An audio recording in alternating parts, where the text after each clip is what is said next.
Hello everyone, it's Mark. I just wanted to do a video today because I thought it was about time to tell you how I pick out makeup. Because I never really thought about it until today. I was kind of like brainstorming ideas. And I have people approach me sometimes, local people, friends, and even just people on YouTube every now and then are like, what do you look for when you're looking for makeup? And I'm just going to go through kind of step by step what I go about thinking about when I go out when I look for makeup, because I guess it's something that I just assume when I put something on, I assume that everyone knows that I like that product and it's good and it works for me. But and it's true, it does work for me. But I'm going to tell you the reasons why usually things work for me. Okay, as far as drugstore things go, I first am going to look at the price, because, and that's with high-end too. I always look at the price first. I want to know how much I'm going to be shelling out for anything.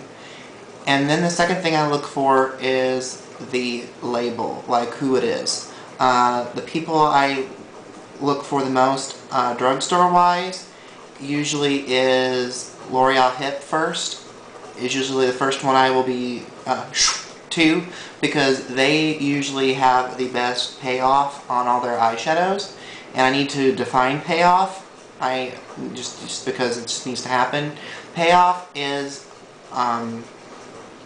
basically how much color you're getting out of the shadow, and then what you get out of the shadow is called pigmentation. That's what, when you see, if you get lots of color out of it, that means it's very highly pigmented. Actually, HIP stands for high intensity pigments, because basically those little granules of eyeshadow is known as a pigment. So yeah, learned a little lesson there. Anywho, yeah, their eyeshadows are very good. I know they're like nearly $10, but they are good and they last you a long time, because I've had mine forever now, like probably a year and a half, some of them, and I barely, I'm like quarter of the way into them, and I use them frequently. Everyone knows how frequently I use them, because I use them a lot on YouTube. Anywho, another person I look for is Rimmel, because Rimmel's really colorful. I like CoverGirl. Their new eyeshadows they've changed the formula and they're better. They're affordable too, especially if you can get a color that you like. I really love Turquoise Tempest. Try that one out. It's nice. Maybelline. Maybelline's okay. Their colors seem muddy to me sometimes, but try Sea Glass. Sea Glass is my favorite one from that.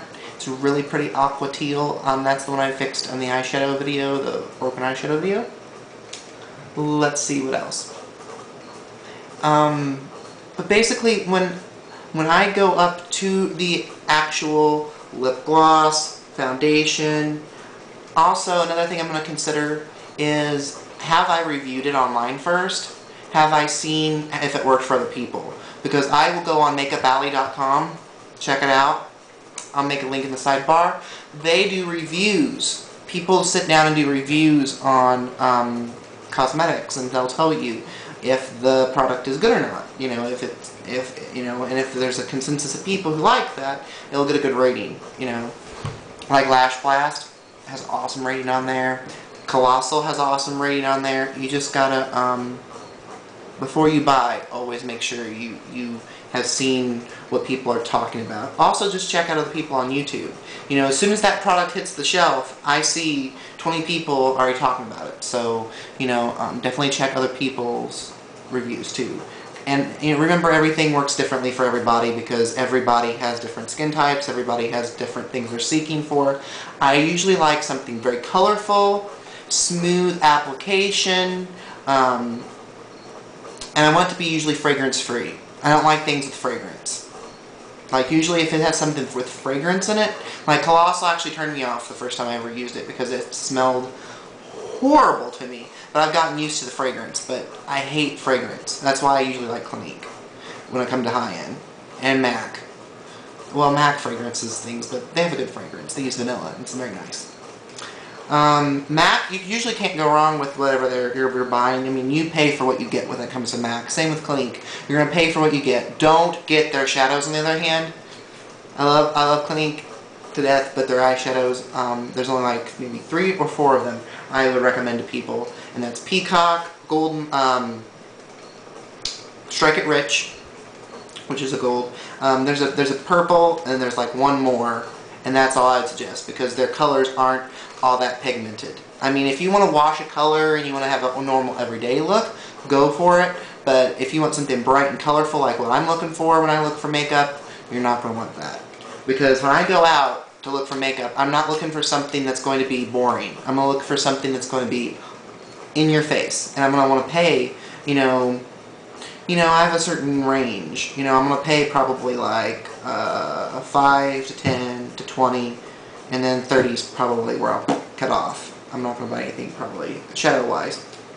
I don't know why this is all shadow, all about shadows. But, you know, this gives you an idea of what I seek for when I look for makeup, you know.